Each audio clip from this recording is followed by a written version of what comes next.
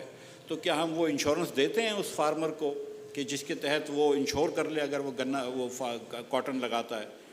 یہ اور جو ڈاکٹر صاحب نے یہ بات کی, دیکھیں رفاج میز ایک بڑی کمپنی ہے جو کہ اسٹارچ بھی بناتی ہے اور کون سرپ بناتی ہے, اور وہ اس کا بڑا انسینٹیو ہے, تو انہوں نے بہت سارے فارمرز کو یہ چیز دی ہے اور اس سے یہ پھیل گئی. اسی طرح پاکستان میں آلو کی ورائٹی بڑی اچھی ہو گئی ہے, بیکاز پیپسی کو جو ہے اس نے آلو کی ورائٹیز امپورٹ کری ہیں دنیا بھر سے اور اس نے فارمرز کو دی ہے, اور وہ فارمرز نے وہ ورائٹی لے آئی ہے. جہاں ہم نے دیکھا ہے پرائیویٹ سیکٹر میں, دس از the reason why our maize production is actually per hectare higher than India. حالانکہ in cotton, in rice, in wheat, in most everything including in rice we are actually below India, اور we are definitely below best in class. حالانکہ اگر ہم اتنی wait produce کر رہے ہیں, اتنی وہ چیزیں پروڈیوس کر رہے ہیں, تو ہمیں اوپر ہونا چاہیے. تو حکومت کی ساری انٹروینشنز جو ہوتی ہیں وہ پولیٹیکل بیسس پہ ہوتی ہیں.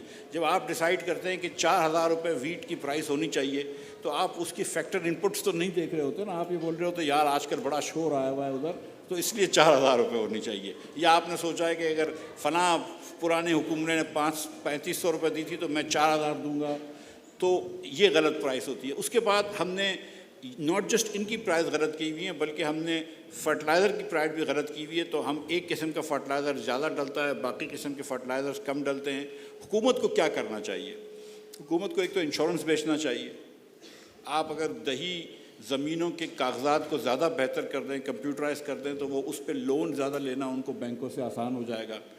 آپ یہ بڑے بینکوں کو ہم جب حکومت میں ہوتے ہیں تو ان کو زبردستی کر کے ہم ان سے لون تو دلوا دیتے ہیں, لیکن پھر ریکوری ان کے اوپر چھوڑ دیتے ہیں, اور دس از ناٹ سو ایزی. اور اگر آپ دیکھیں زرعی ترقیاتی بینک کی کتاب تو وہ کتنی بری ہے کہ پھر اس کو ہم نے وہ پھر کہیں اور سے وہ کرنا پڑتا ہے. زرعی لون بھی بہت مہنگے ہوتے ہیں, یعنی کہ شرح سود بڑا ہائی ہوتا ہے, بیکاز ڈیفالٹ کا رسک بڑا ہائی ہوتا ہے. تو اگر ہم یہ کتابیں ان کی ٹھیک کر دیں, ان کے کاغذات ٹھیک کر دیں, اگر ہم انشورنس دینا شروع کر دیں ان کو, پانی جہاں پہ اریگیشن کا پانی آتا ہے اس کو ہم منصفانہ طریقے پہ بانٹتے ہوں, تو یہ ضروری ہے. پاکستان کے اندر ایک اور چیز بھی ہم کر سکتے ہیں جو اب میرے خیال سے تھوڑی سی کوشش ہو رہی ہے, وہ یہ کہ جتنا ہم پانی استعمال کرتے ہیں شاید اس سے کم پانی میں ہم یہ پیداوار کر سکتے ہیں. پاکستان 90% سے زیادہ پانی جو ہے وہ استعمال زراعت میں کرتا ہے, اور اس کی 20% جی ڈی پی کے لیے آپ 90% سے زیادہ پانی استعمال کرتے ہیں. تو اگر ہم کہیں پر ڈرپ ایگریکلچر پہ لے جائیں, سندھ کے اندر مجھے پتہ ہے کہ بہت مسئلہ ہو گیا ہے واٹر لاگنگ کا, اگر شاید یہاں پہ تھوڑا سا کم پانی دیا جائے تو وہ بڑھ سکتی ہے production.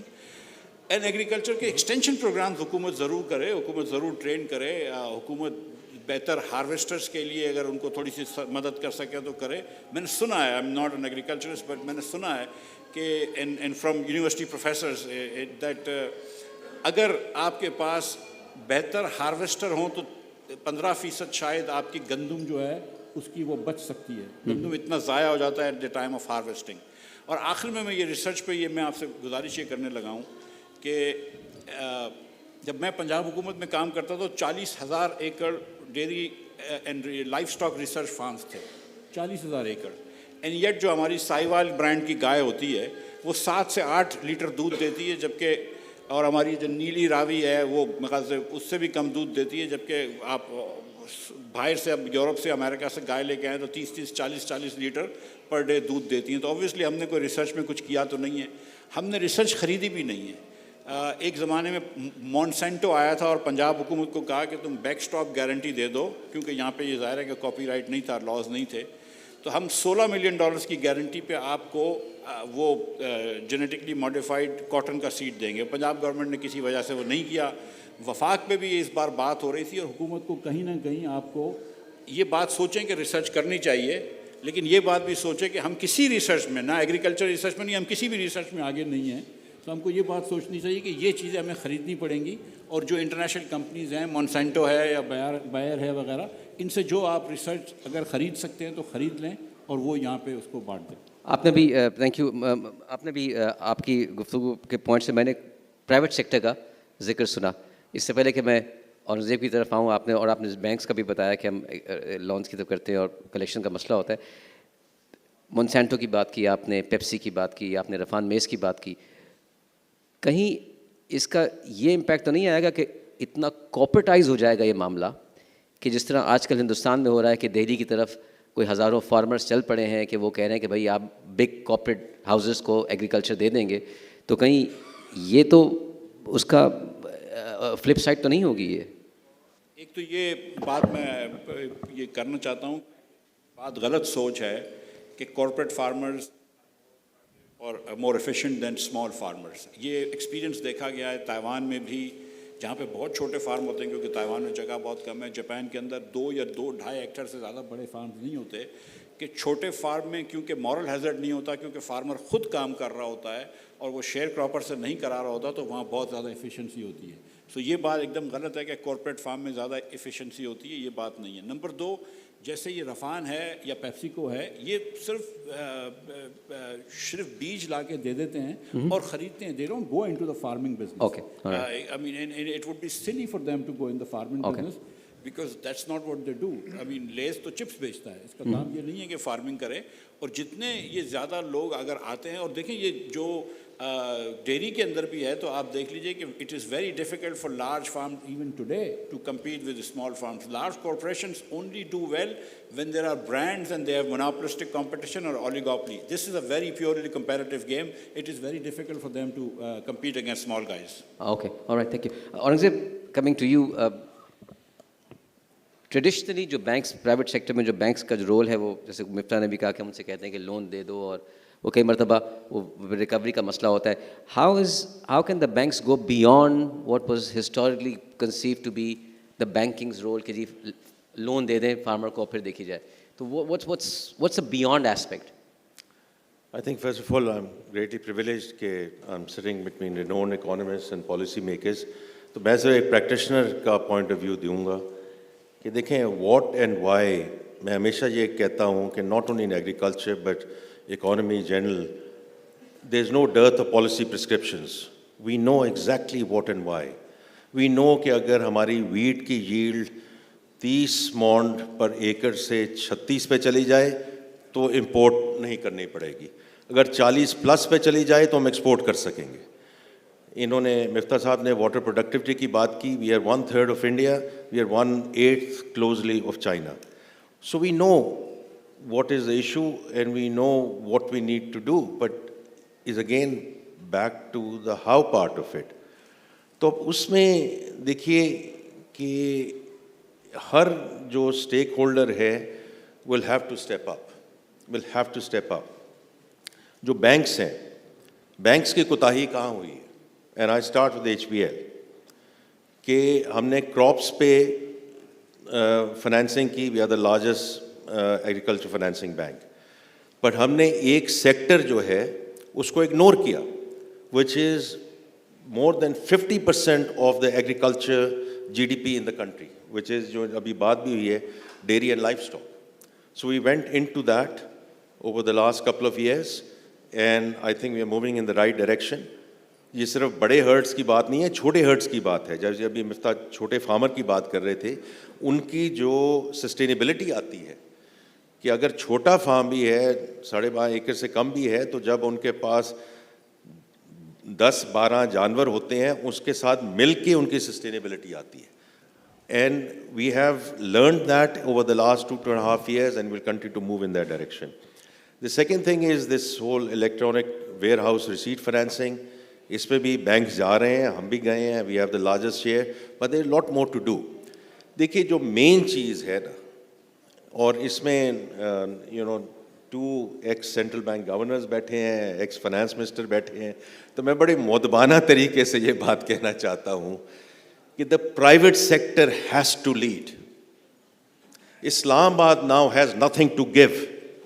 We have to stop looking towards Islamabad, irrespective of which government, which administration comes in.